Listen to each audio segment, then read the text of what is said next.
Hi, my name is ColdBeer and let me tell you about the Dune Spice Wars, new real-time strategy game with 4x elements from the developers of the famous North God. I know that you all just want to see a giant sandworm eating my stuff, so I promise I will make your wish come true at least a few times in this video. Just do not skip anything, watch it until the end. I should also stress out that this is a sponsored video, but I have full freedom of speaking what I want, otherwise I wouldn't agree to make this video in the first place. So at the beginning I was really surprised how light this game is. I think it took me only around 2 GB of hard disk space to install the game. What is this witchery? And because of that, Dune Spice Wars works incredibly smoothly. Loading times, at least for my gaming laptop, are almost non-existent, and the game itself launches very fast as well, a few seconds and you are in the main menu. I honestly can say that I am not used to this. So does that lightness hurt the graphics? It should, right? And the answer is no, not at all. Because Shiro games are real wizards of making a beautiful game and not conquering all the space of your precious disk. Well, just look at the North God they have made before. Beautiful graphics, nice details. So what do you think the weight of this game is? 20 GB? 7 GB?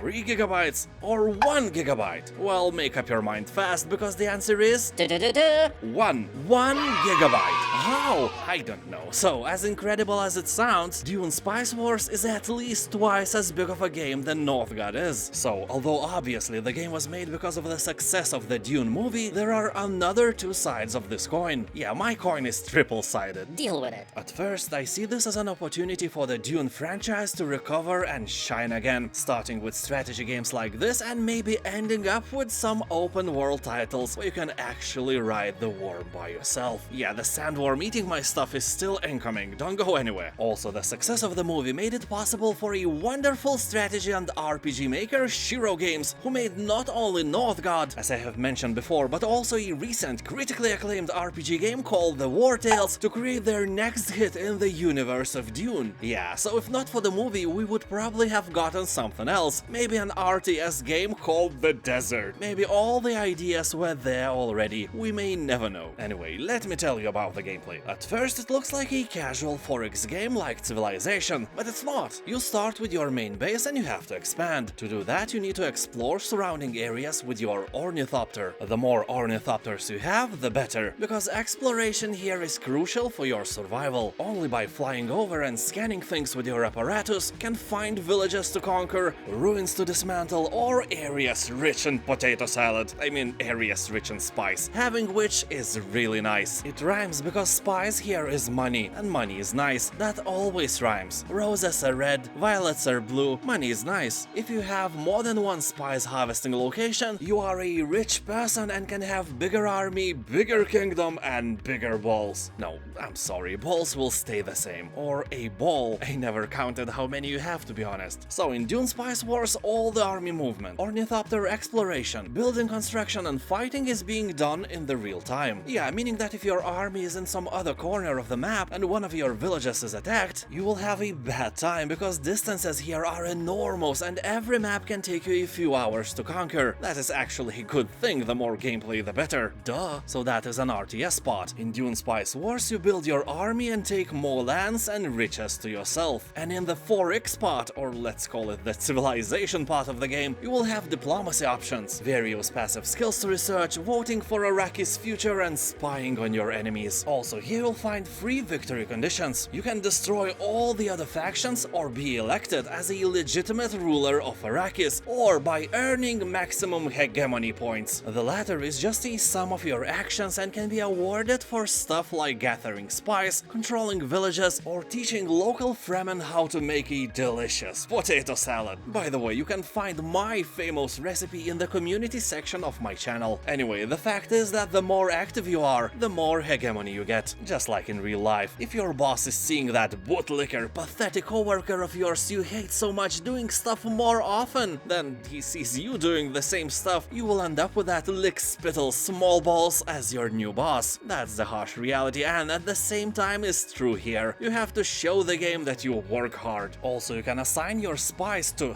spy for you, sabotage the enemy, and because of that you make more money. Or a friendly Fremen group can ask you to trade the stone for gold for no reason at all, and you may accept or decline the offer. You know, all that civilization stuff is here, just easier to learn because this game is a hybrid, which is nice, like sugar and spice. Although the more stuff you have, the bigger your spending is. For example, if you have several groups of units, they take, let's say, salary, and thus you make less money in the same amount of time. There is a price to train the units, but after you train them, you have to support them with your riches as well. And that also applies to buildings, they need maintenance as well. And I noticed really quickly that I suck at managing these things and got myself into trouble when my income became kinda negative, and I had to disband my military units to make more money so I could build another refinery. And while I was making another refinery to gather spies, I was attacked and lost an important village which was supplying my army with vodka. With water. So that sucked and I basically had to restart the game. When you fail to support stuff, your subordinates start to disobey your orders and you start having big problems. You know, like in a real life. Try to hire someone and avoid the paying part for the moment after. And now let me tell you about the sandworms. Are they really bad here? Well, yes and no. You get a notice when the worm is approaching and you can move your troops to the safe zone, but nothing is that easy. Let us now watch the suspenseful moment of the worm for the first time.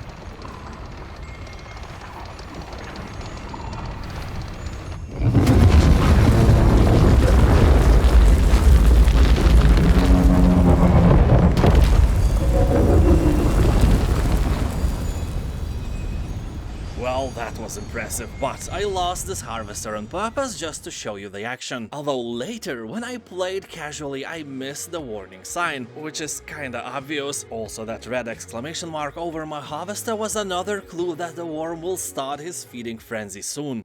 Okay, let's go.